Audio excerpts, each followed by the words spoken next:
Welcome to Crosslink Community Church Podcast, where we prize Jesus, make disciples, and love people well. We are so glad you're here, and wherever you're listening from, we believe you will be more acquainted with the heartbeat of God through today's message. Mic is on. It's on now, buddy. All right. The children are dismissed to go to Sunday school or wherever it is that they go right now. If you want to hang out and listen to Uncle Johnny, you're welcome to do that. I just want you to know right off the rip that sitting in this service right here, sometimes I get up here and the first thing I do is I pray and I ask the Lord to be present and for the Holy Spirit to be, come in power. I don't have to do that here. I don't have to do that here because I was just filled with the Holy Spirit to overflowing during your worship time. And I want to tell you something about being available to God. I had a gentleman ask me, he was from Promise Keepers, and he asked me, I had been walking with the Lord for about 4 or 5 years, and he says, Johnny, he goes, you know what your greatest ability is? And I said, well, I'm a good bricklayer. I was a union bricklayer when I was on the street, and I worked on skyscrapers, and I did some good work, and he goes, nah, that's not it. And I said, well, I'm a good communicator. I said, I'm in Toastmasters. That's a communication and leadership program, and I've learned to be a fairly good communicator. He goes, no, that's not it. I said, all right, I give up, Ted. What is it? What's my greatest ability? He said, your greatest ability is your availability. He says, when you make yourself available to God, he will do miraculous things with you. He takes ordinary guys just like me and you and does extraordinary things with them. And so I love that song, and all the songs had meaning to me. I want to look at my watch because I promised I wouldn't speak for 2 hours. So let me just tell you a little bit about where I came from and where I'm at now. I'm from the Steel Valley in Northeast Ohio, the Youngstown, Warren area. I was born in 1957. That makes me 65 years old. I was born August 13th, 1957. My family lived in a metropolitan housing project up there. My mama says, don't you ever tell people we were poor. She says, you just tell them we were lower middle class. And I said, okay, mama. So we didn't have a lot of money. My pop, my dad, he fell 102 feet. He was an industrial iron worker, and he fell 102 feet from a tower that he was working on, and broke every bone in his body but his neck and his left arm 5 years before I was born. So he was in the hospital for several years. He went through major operations. He was in a body cast for almost 2 years. He lost one of his legs. He had, just went through it. And he weighed 83 pounds when he was released from the hospital. And all the old ladies in the neighborhood nursed him back to help with their home cooking and stuff. So he got back on it. I was gonna say back on his feet, but if he was here, he'd say I got back on my foot. And so he went back to work. He never got to go back to work as an iron worker, but he did go back to work as a teamster doing heavy highway construction. And thanks for this water, man. So he goes back to work, and unbelievably, miraculously, my mama gets pregnant. And I look just like my dad, so, there's no hanky-panky going on. No milkman, mailman, whatever. So my mom gets pregnant, and she goes to her mom, and she says, we're an Irish-American family, and she goes to her mom, and she says, Ma, she says, you ain't going to believe this. She says, but I'm pregnant. And my granny, bless her heart, she says, Jesus, Mary, and Joseph, Dottie, the lad broke every bone in his body but that one. And so my mama was a very, very, very devout lady. She loved the Lord, and she laid hands on her belly the entire time she was pregnant. She would pray every day over me, and she would dedicate me to God, just like some of the women in the Bible dedicated their sons to God. And it's a good thing Mama did that because I took my mama to hell and back many times throughout the course of my life before I surrendered. And I grew up in an area that was heavily involved with organized crime, and those were my role models. There were always good role models in my life, but I chose I chose the bad guys. I chose the gangsters as my role models. You know, in Deuteronomy 30:15, it says, "This day I have set before you life and blessings, death and curses. You choose. You choose which one you want." The Lord gives us a choice of which one we're going to want. And I chose the death and the curses. And so I was enamored by their clothing. I was enamored by their jewelry, their cars, their swag, the beautiful girls that they had with them. You know, all that stuff, all that glitz and glamour caught my attention. But I didn't see what was on the other side of that gangster lifestyle. But I soon would. I soon would find out. You know, they say, be careful what you wish for. You just might get it. So I wanted to be a gangster. When I was in second grade, the teacher went around the room and she says, "Billy, what do you want to be when you grow up?" And Billy said, "I want to be a policeman like my dad." And she says, "Oh, good, Billy." And she says, "Sally, what do you want to be?" And Sally says, "I want to be a nurse like my mommy." And she says, "Oh, good, Sally." She says, "Johnny, what do you want to be when you grow up?" I said, "I want to be a gangster." And she, you know, her chin hit the floor and she goes, "Does your mama know about this?" And I was like, "I don't know, you know." So that was where my head was at. Now, I want to tell you something that I learned throughout the years of my walk with the Lord and my years in recovery. All sin is addictive, and all addiction is progressive. So let me tell you a little bit about that progression in my life. I started off as a young kid wanting to be a gangster. We formed little groups of guys. We called them crews back then. They call them gangs now. And a lot of our involvement was based on our ethnicity. You know, the Irish kids hung out together, the Italian kids hung out together, so on and so forth. You know, the African American kids, the Hispanic kids. And so we all had little crews, and we were doing little petty criminal things. Okay, that progresses. That petty criminal stuff progresses from shoplifting to burglary to robbery to armed robbery, and so on and so forth. The fighting in the street progressed to, we started off fighting with our hands and fists. Then the next thing you know, we're fighting with weapons. Then the next thing you know, we're hurting people with weapons and going to jail for it. The drugs and alcohol, the progression that took in my life, I started off smoking pot and drinking beer like most people do, you know, on the weekends or before you go to a dance.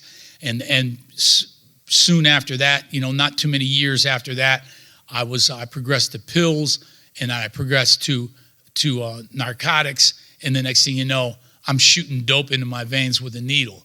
So that's how that progressed, and I'm drinking alcohol every day. So I'm a daily user, and we know where that leads. We know where that leads us. You have to get money to buy those things, and in my mind, in my criminal and addictive thinking, the only time crime was bad, the only time crime was not good, was when you got caught. That was my mentality. And I had a criminal defense attorney tell my mama when I was about 13. He says, "Dorothy," he says, "I'm afraid Johnny is showing character traits of a career criminal." And mama was like, "Oh, you got to be mistaken, not my Johnny." And but sure enough, he was right, because in 1985, after being to prison numerous times, in 1985 I was sentenced to life in prison for killing a man in a fight at a party, and I was wanted in Texas for armed robbery, and I was also wanted by the feds. So the judge just deemed me a habitual criminal. He deemed me a multi-state offender, and he booked me. He made sure that I was going to do a long time in prison if I would ever get out. And so they sent me to prison in 1985. They sentenced me to life in prison in Ohio, but he wanted me to go to all the other places first that I owed time to and do that. He wanted me to go there first. So they sent me to Texas first. I got to Texas. I hit the ground running in the prison system. I didn't go there to be reformed. I went there to continue in my criminal and addictive thinking and behavior. So for those of you that don't know, there are drugs in prison. There's every crime that gets committed on the street just about gets committed in prison as well. So it's not hard to find guys that are like-minded, that were like-minded to me, and I banded with them, and I got into a lot of trouble. I spent a lot of time in solitary confinement, and so Texas, when I finished my time up there, they shipped me to the feds. The feds came and picked me up. Everybody else was getting out of prison that day. That was getting out of prison. They take you to a place called the Walls in Huntsville, Texas, and it's like a giant. The front building is like a giant courthouse with great big stairs that go up to it. You know, like at any federal courthouse or anything, and everybody was getting out. All the guys that were getting out, they were going down the stairs, and they were hugging their wives and hugging their mamas and dads and their children, and just having a joyful reunion with them after being released from prison. I walked out of that prison, and I walked down those steps with a federal marshal on each side of me, a belly chain around my waist that I was handcuffed to, and leg irons on my legs, and I walked out of there that way because I was just going to another prison. I wasn't being released. So they took me to the federal prison system. They kept me there for a while, and then they transferred me to Ohio, where my life sentence was. When I got to Ohio, I had a chip on my shoulder.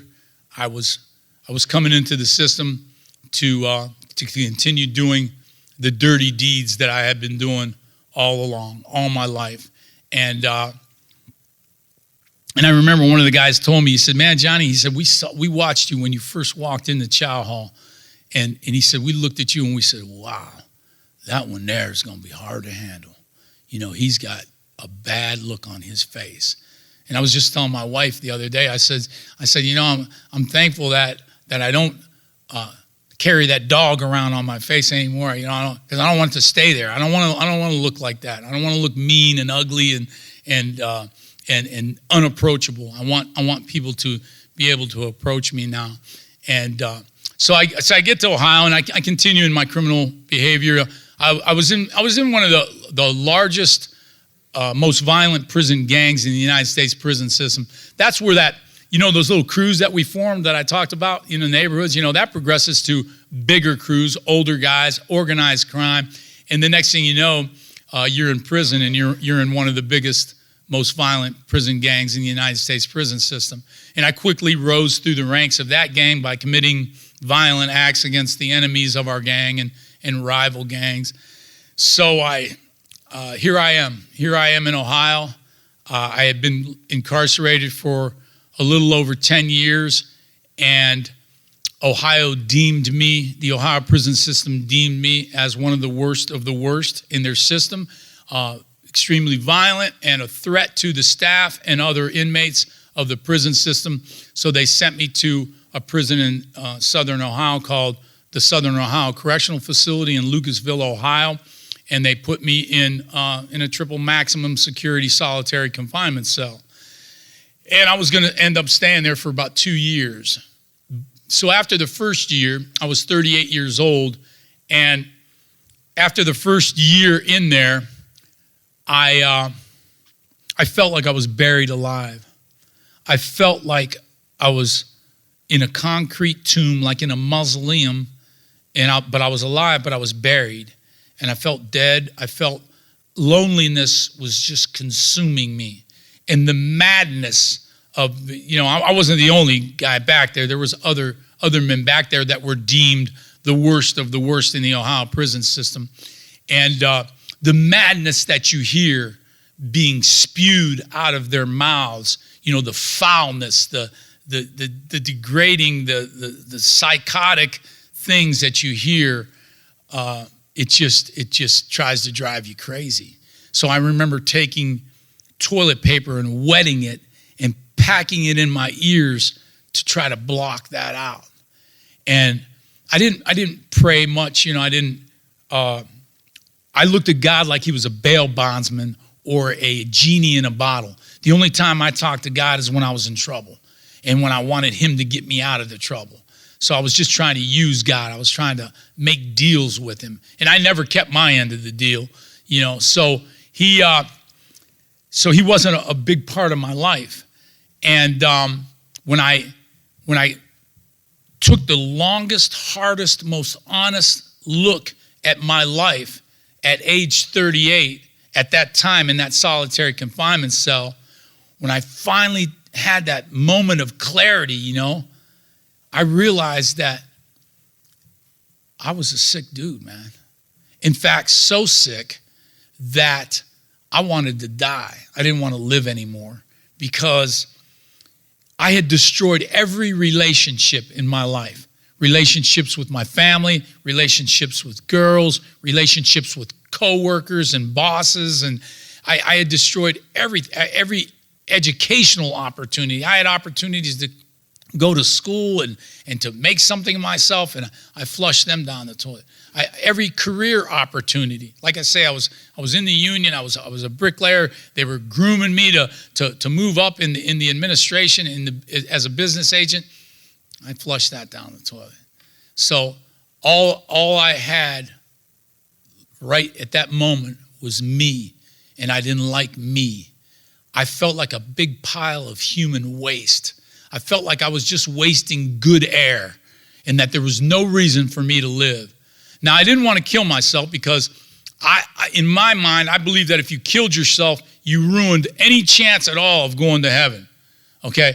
I was telling that to a buddy of mine, years later, and he goes, Johnny, you were going to hell anyway.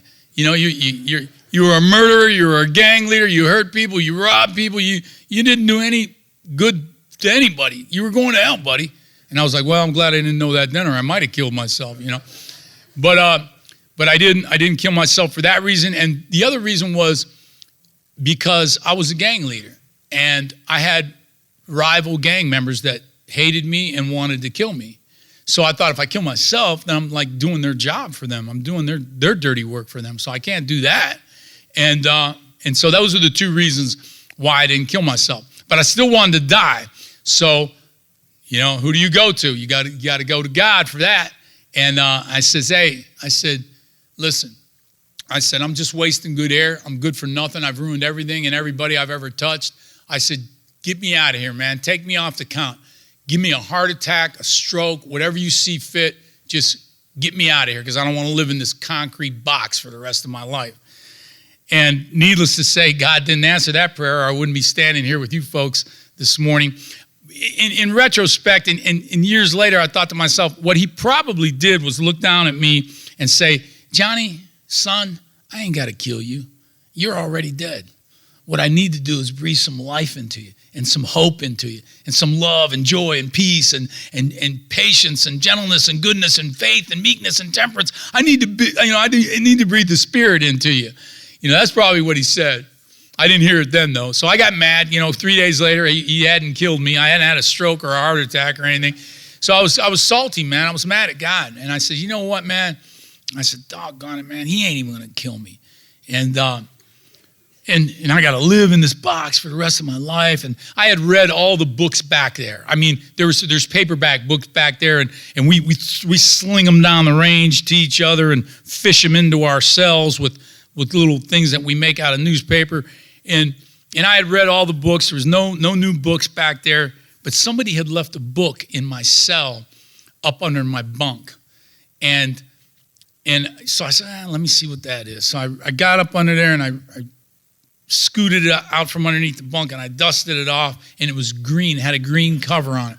You know what it was? It was one of those green Gideon Pew Bibles that they have in churches and motels and things like that. At least they used to. And so I take this. I'm like, doggone, man, it's a Bible. And I said, oh, well, I ain't got nothing else to read. So I start leafing through it. And here's how narcissistic and self-absorbed and self-centered and selfish and just tore up I was mentally and psychologically. I'm leafing through this Bible, and I see a book by a guy named John. So I says, oh, this cat must know what he's talking about. He's got my name, Born 2,000 years before me, I had his name, but I flipped it around and says, oh, yeah, he got my name. He must know what he's talking about. Let me read this. So I get to John chapter 5, and I read about the pool of Bethesda. The significance of the pool of Bethesda was the angels came down every day and troubled the waters, and if you were the first one in, you got healed of whatever was wrong with you. spiritual illness, mental illness, emotional illness, physical illness, whatever was wrong with you, whatever you were afflicted of, you got healed of as soon as you touched that water when it was troubled by the angels. So in my mind, I'm picturing a big jacuzzi.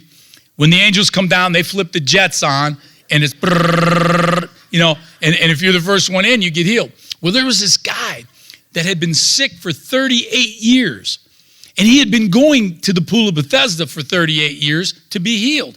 But every time he went to get in that water, when the angels troubled it, somebody always beat him to the punch. Somebody always beat him in there. And so he never got healed. So one day, this really cool cat named Jesus comes strolling up on the set, right?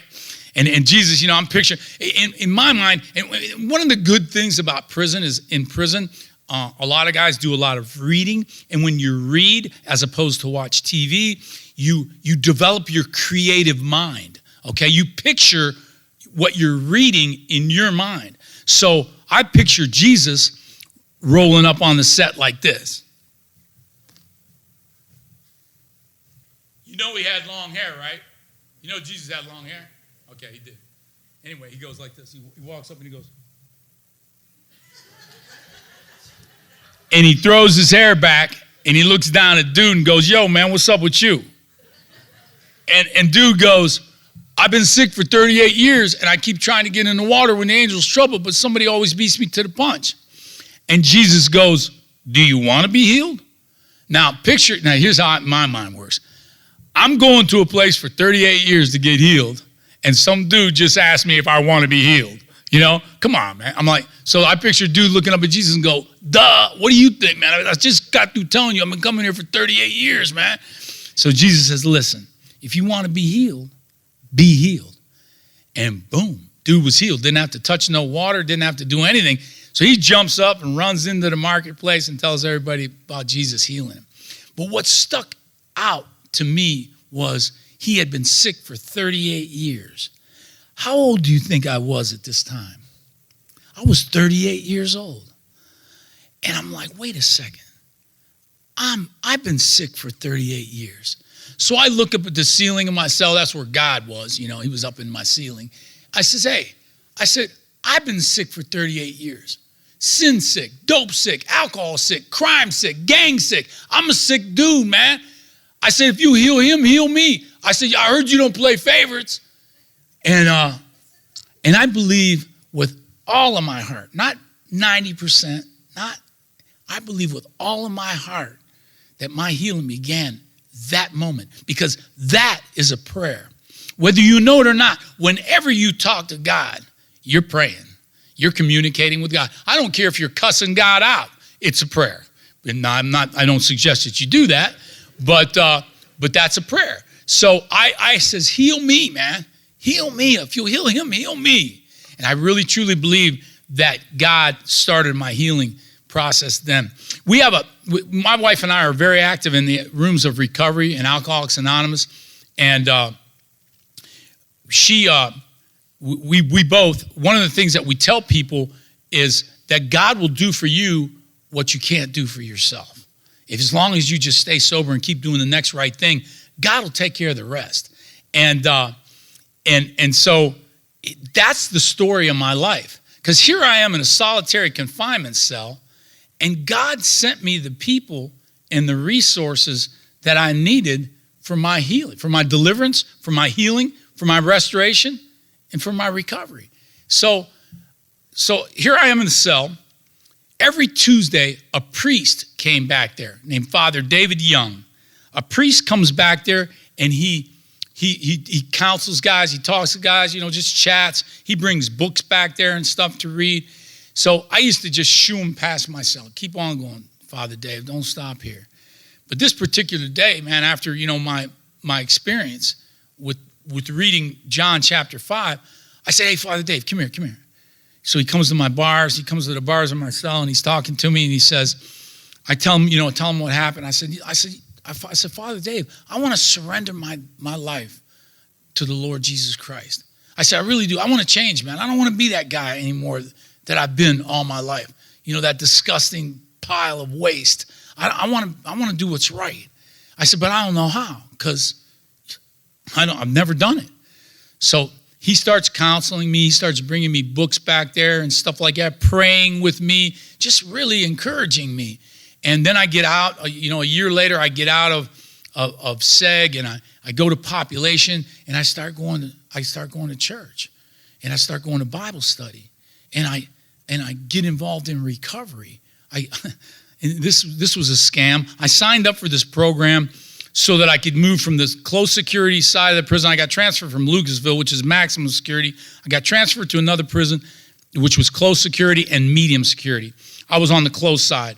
On the medium side, they had a program called the New Life Therapeutic Community. Okay, it was a drug and alcohol. It was an intensive inpatient treatment center. They took a whole cell block and turned it into a treatment center, inpatient treatment center. So it was on the medium side where they had more privileges than us. So I told my buddy, I said, hey, Danny boy, let's sign up for this and we'll get to go to the medium side. Yeah. Well, little did we know what we were signing up for. When we got there, now Danny and I are hardened convicts. We don't go by the rules. We are, we're not good guys. We're not model prisoners. So we go to this program, and it's all rules and all regulations from 7:30 in the morning till 8:30 at night, 5 days a week. They give you the weekends off just to recover from all the programming you've been going through every day. So we get in there. We don't think we're going to make it because of all the rules and everything and our rebellious attitudes. And again, God doing for us what we can't do for ourselves. There was a guy named Billy in there. He's an African-American brother. And Billy we called him Joe Recovery because he was at all the AA meetings, all the NA meetings. He was in everything good. So I said, hey, Billy, come here. I said, me and Danny Boy ain't going to make it here. He goes, well, yes, you will. I said, no, we won't. He goes, yes, you will, because I'm going to start coming to your cell at 7 o'clock every morning because programming starts at 7:30, and we're going to hit our knees and we're going to pray. And Billy would. He stayed true to his word. He came every morning, and here was my prayer every morning. Dear Lord, please help us not to get kicked out today. Amen.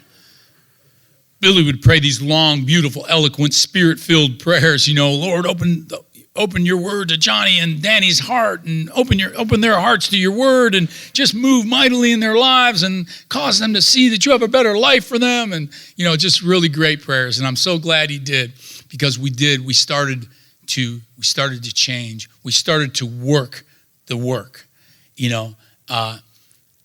Faith without works is dead. So we started doing what they told us to do, even though we weren't like these guys, we started doing my counselor told me, he says, you better become like them. He says, or you're going to die in your disease. And I was like, wow. He said, just act as if. He says, just do what you do when you were learning to be a gangster. He said, you copied what the gangsters were doing, Johnny. He says, so now copy what these guys are doing. And years later, I was mentoring a guy in the Christian faith, and his name was Eric, and his buddies were teasing him. His buddies were saying, you want to be just like Irish Johnny, man. You want to be just like Irish Johnny. You're just a copycat. And Eric said, it's okay to be a copycat as long as you're copying the right cat. I said, I like that, Eric. I'm going to use that. So that's what I did. I copied the right cats, and pretty soon I became like them. And God did an awesome work in my life. He taught me how to, instead of getting high and getting drunk, to change my moods and feelings. He taught me how to change my moods and feelings without the use of substances and without doing something criminal.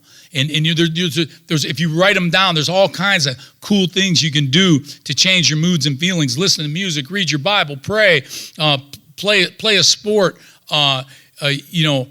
watch something positive on TV, read a book, write a letter. There's so many things you can do to change your moods and feelings without the use of drugs and alcohol, without the doing anything criminal. And when I began practicing that, I began to change. And I started to look inside of me. He said, Johnny, you know why you're so violent?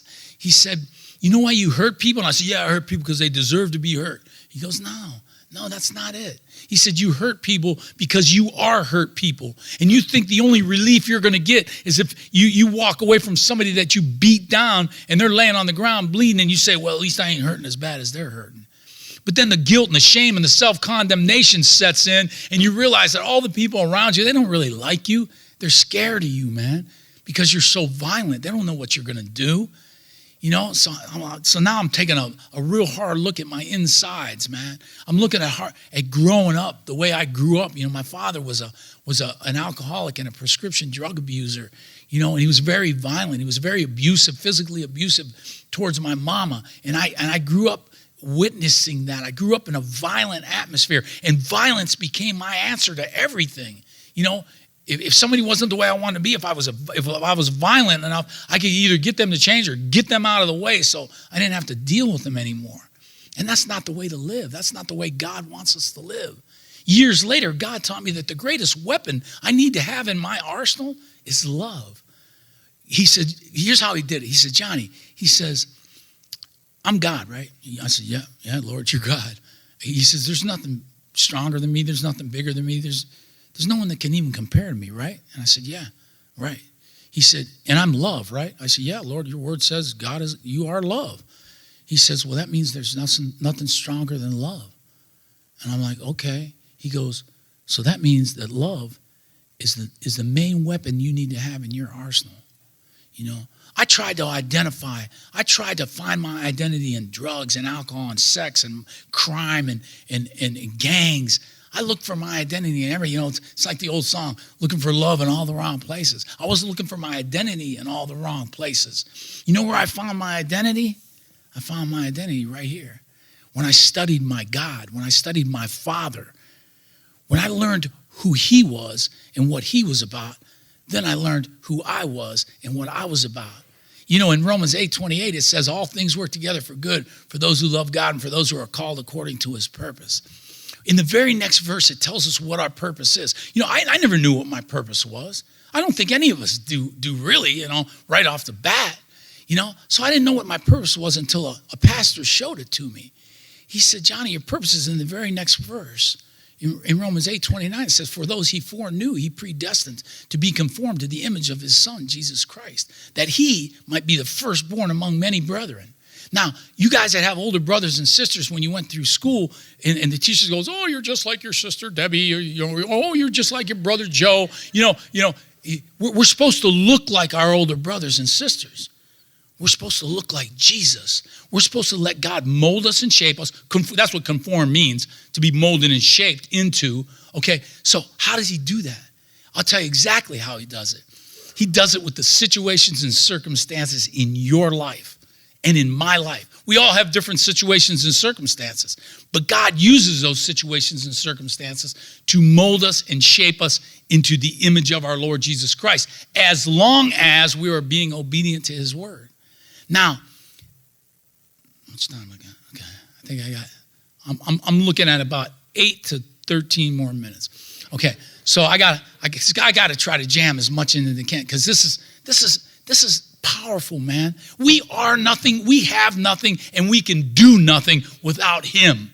He is our absolute everything, our all in all, our one and only true, ever living, ever loving God and Father, who is rich in mercy and full of loving kindness, man. I mean, if you ain't living for God, you ain't living, man. You just ain't living. And I know this in my heart now, and I want everybody to know it. I want everybody to experience it. So we let God mold us and shape us. In Romans 6:16, it says, we belong to whoever we obey. Think about that. In prison, I'm gonna go gutter on you guys for a minute. In prison, if you belong to another man, you're his punk. Okay? That is not a cool place to be. That's not a cool position to have in the joint. Well, guess what? If we belong to the devil, we're his punks. We're his punks. We're obeying him instead of obeying God, who has blessings and life and blessings. Okay? That's what God has for us. Life. Jesus said, the thief comes to steal, kill, and destroy, but I come that you might have life and have it more abundantly. You study that more abundantly out in the Greek, what it was written in, and you'll find out that God will bless you with so much that you have to share it. You won't be able to contain it all, And in Malachi chapter 3, it says, will a man rob God? How are we going to rob you, God? In your tithes. If you don't tithe, if you tithe, If you don't tithe, you're robbing God. If you do tithe, God will open up the windows and gates of heaven and pour blessings down upon you such as you can't contain.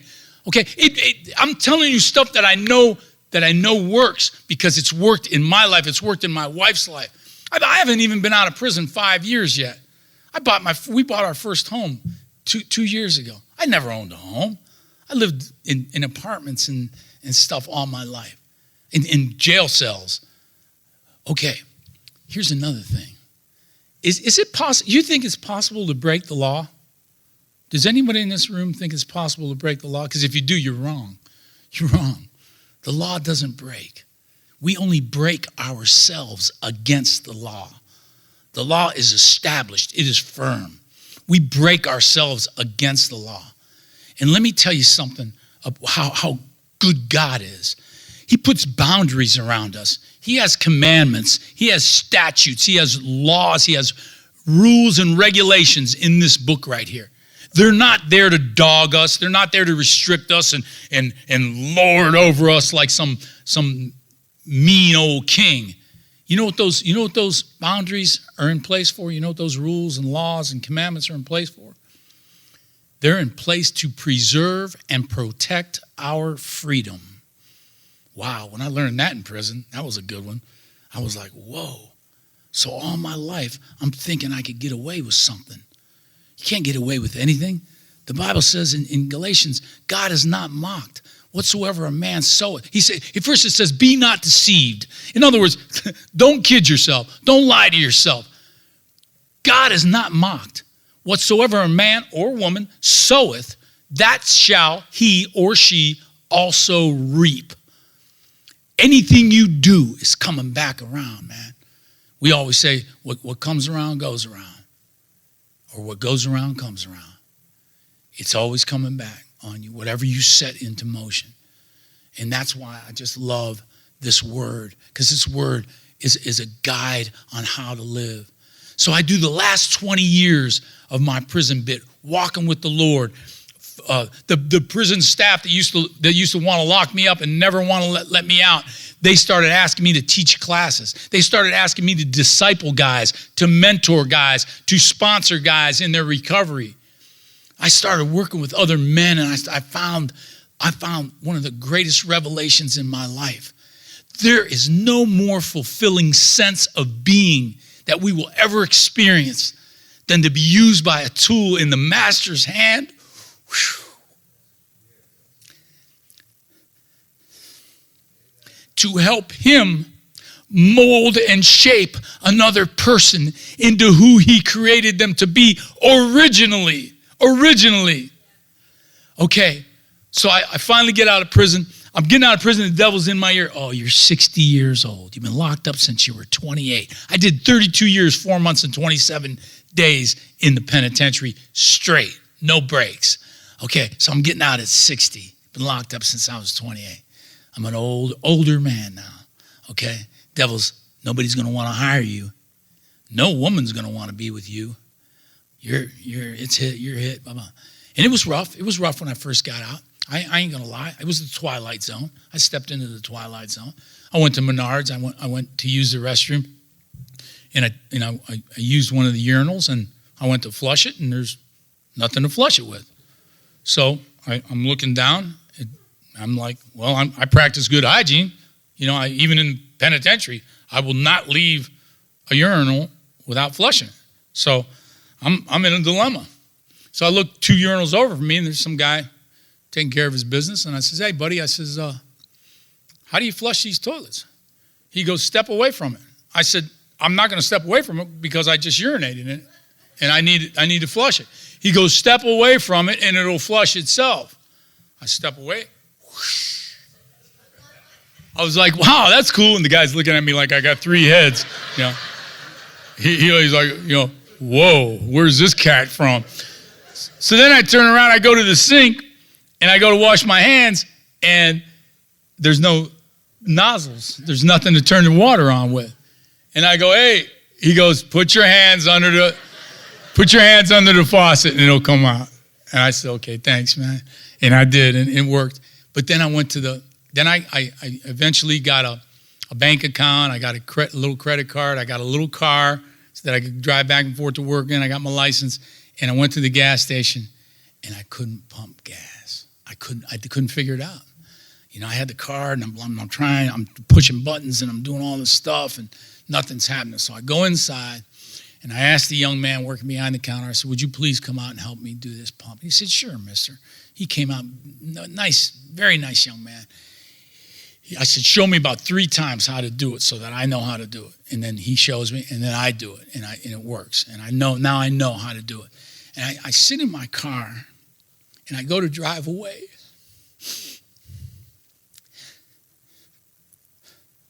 And post-traumatic stress disorder sets in, man. And I'm like, man, I'm 60 years old, and I don't know how to do nothing no more. I've been in prison so long that everything's changed out here, and I can't do it.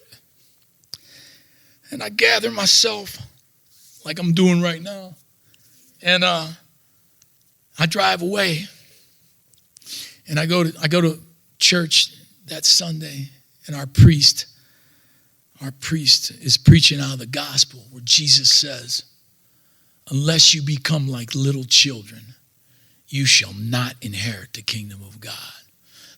And I looked up at the ceiling of the church, and I went, yes, that's me. I'm that little child. So God comforted my heart through all of that. He's like, it's okay to have to learn everything all over again, Johnny.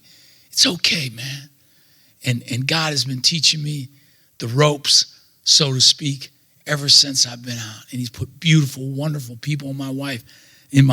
My wife is sitting right there.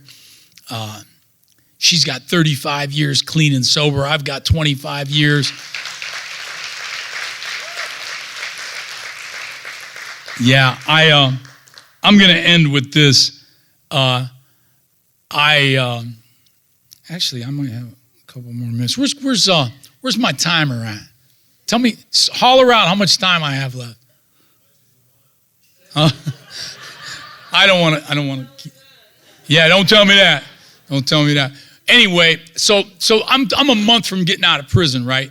And there's a guy that's bringing AA meetings into the prison system, and his name is Kent Parks. Very nice man. And he said, Johnny, you're getting out pretty soon, ain't you? And I said, yes, sir. I said, I'm getting out in 30 days. He goes, hey, where are you going? I said, I'm going to Delaware, Ohio. And here's a great story of God doing for me what I couldn't do for myself. I said, I'm going to Delaware, Ohio, Kent. He goes, oh, you're from Delaware? I said, no, I ain't never been to Delaware in my life except on a prison bus driving through it. And I says, but a Christian family, a Christian man and his wife that have been visiting me in prison for 14 years, they have opened their home up to me, and the parole board is letting me go live with them when I first get out until I get on my feet and can get my own place and stuff. And he goes, wow, that's fantastic. He goes, there's a girl named Dee up in Delaware. He says, who really acts. He said she's got about 30 years sober, and she's real active in the rooms of recovery, and she knows all the winners. She sticks with the winners. She knows all the good meetings and all the good people. He goes, look her up when you get out. I said, okay, I will. So it goes in one ear and out the other, because I'm not thinking about Dee. I'm not thinking about Sierra. I'm not thinking about Lisa. I'm not thinking about no girls. I'm thinking about getting out, getting a lunchbox, getting a job, and going to work and getting my life back together. And so I'm at an AA meeting a couple months after I got out on a Saturday night.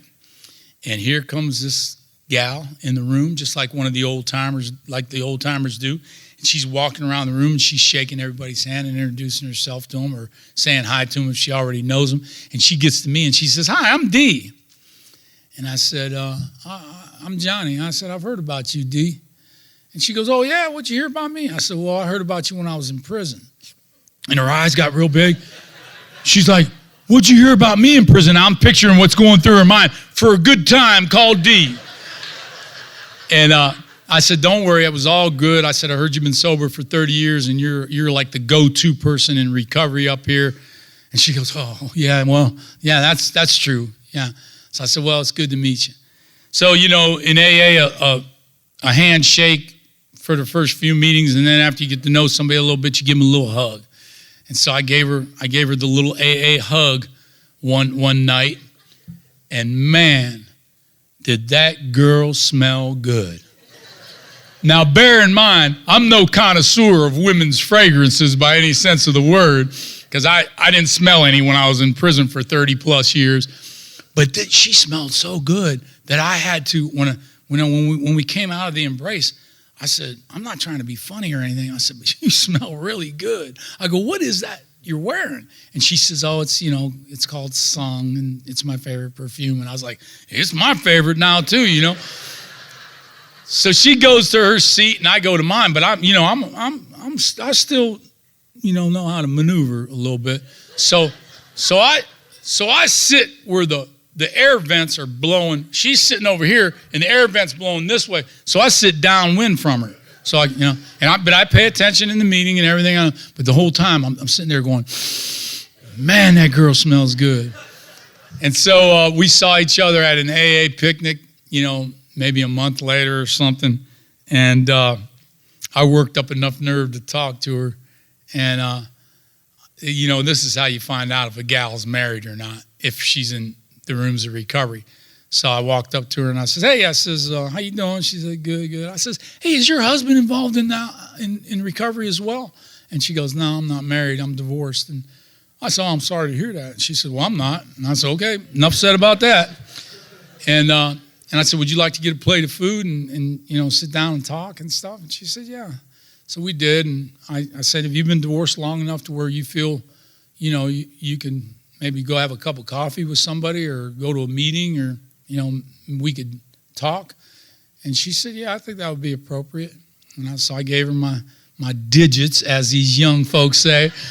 And she gave me hers, and we started texting. And as they say, the rest is history. We got married in the courthouse during COVID, and then we dated for a year, then we were engaged for a year, and then we got married during COVID in the courthouse.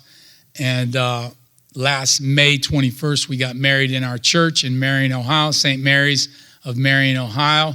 We got married and had all of our friends there and family, and it was a really, really wonderful